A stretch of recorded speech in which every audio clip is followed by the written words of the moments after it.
We know that anti-Asian hate crimes are up in the city. The numbers show it. There were 133 in 2021, and according to the NYPD, that is a 343% increase over the year before. There have been 32 so far this year, and the impact of these crimes on the Asian community has fueled a growing mental health crisis. Obviously, hate crimes are not limited to one group.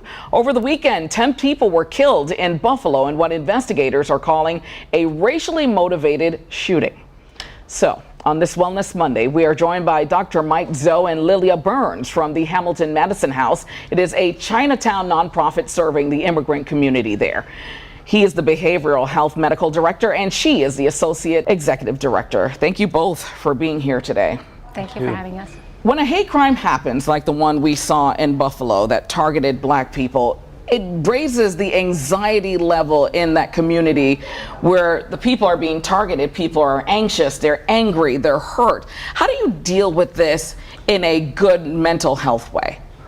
I think it's a good question to ask. I think maybe the first thing to recognize is that inevitably it's going to affect all of us, right, on the basis of our identity, color of our skin, where we live, and not to push that under the rug. I think these emotions are natural, and to make room for them, to make room to check in with ourselves and our loved ones on how we're doing. I think that's a good place to start. You both deal with the Asian community here in the city, and we've done numerous stories on how many people are fearful at this point. A lot of people are anxious and concerned. What do you tell people who come to your center for help? Well, we let them know that it's okay. It's okay to get help. There's no shame in asking for help, and we're here to help them. What are some of the stressors within the community? Hate crime is just one issue, but there are other stressors. There are many people who are new immigrants to this country, Absolutely. to the city. Yep. There are first generation Americans, and there's a lot of stress that goes along with that. How do you help those people, and can they speak openly and freely about mental health issues? We certainly hope so, right? We certainly tried to create an environment that's welcoming, right? We have clinicians and staff who are Asian Americans ourselves. We're hoping, that's encouraging and welcoming.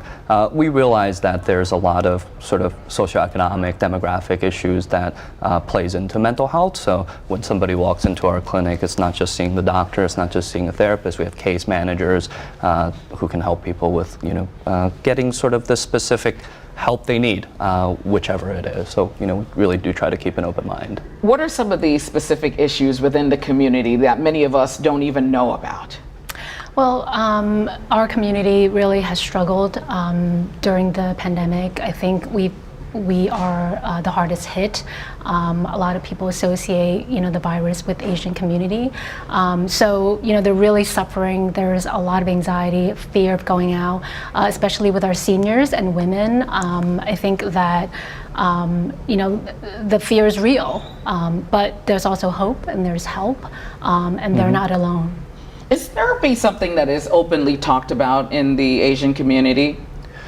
It can be difficult, right? Different cultures have different understandings of distress and impairment and disorders, and as much as possible we try to frame help in the context of the person's life, right? It's whatever goals they have, it's whatever sort of type of living that they're not able to achieve, whether it's not being able to take care of the family, not able to work, and we really try to frame kind of our treatment and our assistance in that way to hopefully help make it easier for folks to think of and to walk in the front door. So you guys are trying to break down that taboo. Absolutely. All right. Absolutely. It's great having both of you with us today. If you guys want to find out more, you can check out HamiltonMadisonHouse.org.